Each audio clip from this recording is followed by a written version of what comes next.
महत्त्वाची बातमी, राज्यातील सरकारी रक्तपेढ्यांमधील सुमारे 15,000 युनिट रक्त वाया गेल्याचा धक्कादायक प्रकार समोर आलाय। रक्ताची मुदत संपणं, संक्रमण आणि दूषितीकरण या कारणांमुळे नुकसान झालं असून त्यामुळे यंत्रणेच्या कार्यक्षमतेवर प्रश्नचिन्ह उपस्थित झालंय।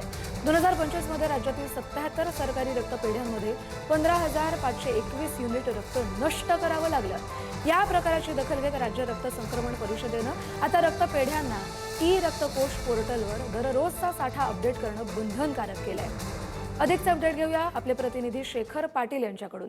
शेखर, अतिशय गंभीर बाब आहे। एकीकडे काही जणांना रक्त मिळत नाही म्हणून त्यांचे जीव जातात आणि ते रक्ताचा साठा उपलब्ध असून पण तो वाया जातोय।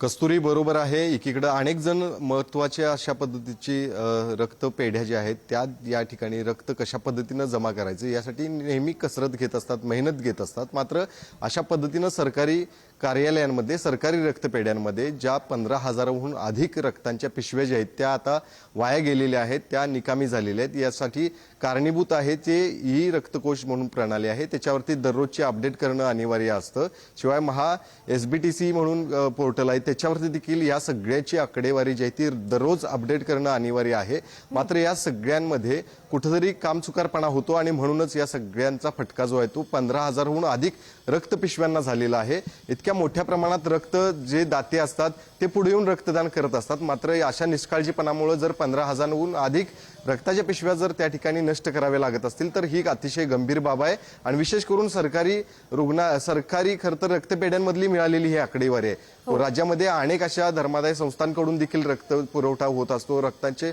संकलन होत असतं, त्यांचा देखील आकडा जो आहे तो 400च्या आसपास आहे। मात्र ह्या 77 रक्तपेढ्या आहेत ज्या शासकीय त्या ठिकाणी पाहायला मिळतात। मात्र या सगळ्यांकडून 15,000हून अधिक या रक्ताच्या पिशव्या वेस्ट करण्यात आलेल्या आहेत। त्यासाठी या सगळ्यांच्याच पार्श्वभूमीवरती आता कशा पद्धतीने या सगळ्यांवरती पुढच्या काळात लक्ष असणार आहे आणि अशा पद्धतीनं एकही पिशवी जी आहे ती त्या ठिकाणी वाया जाऊ नये यासाठी कसे प्रयत्न करण्यात येणार आहे हे पाहणं मात्र आता पुढच्या काळात गरजेचं असतं। काळजी घेणं गरजेचं आहे आणि त्याचबरोबर ज्यांनी नियमांचं उल्लंघन केले त्यांच्यावर काय कारवाई होते हे देखील जाणून घेऊ तुमच्याकडून। धन्यवाद शेखर दिलेल्या माहितीसाठी।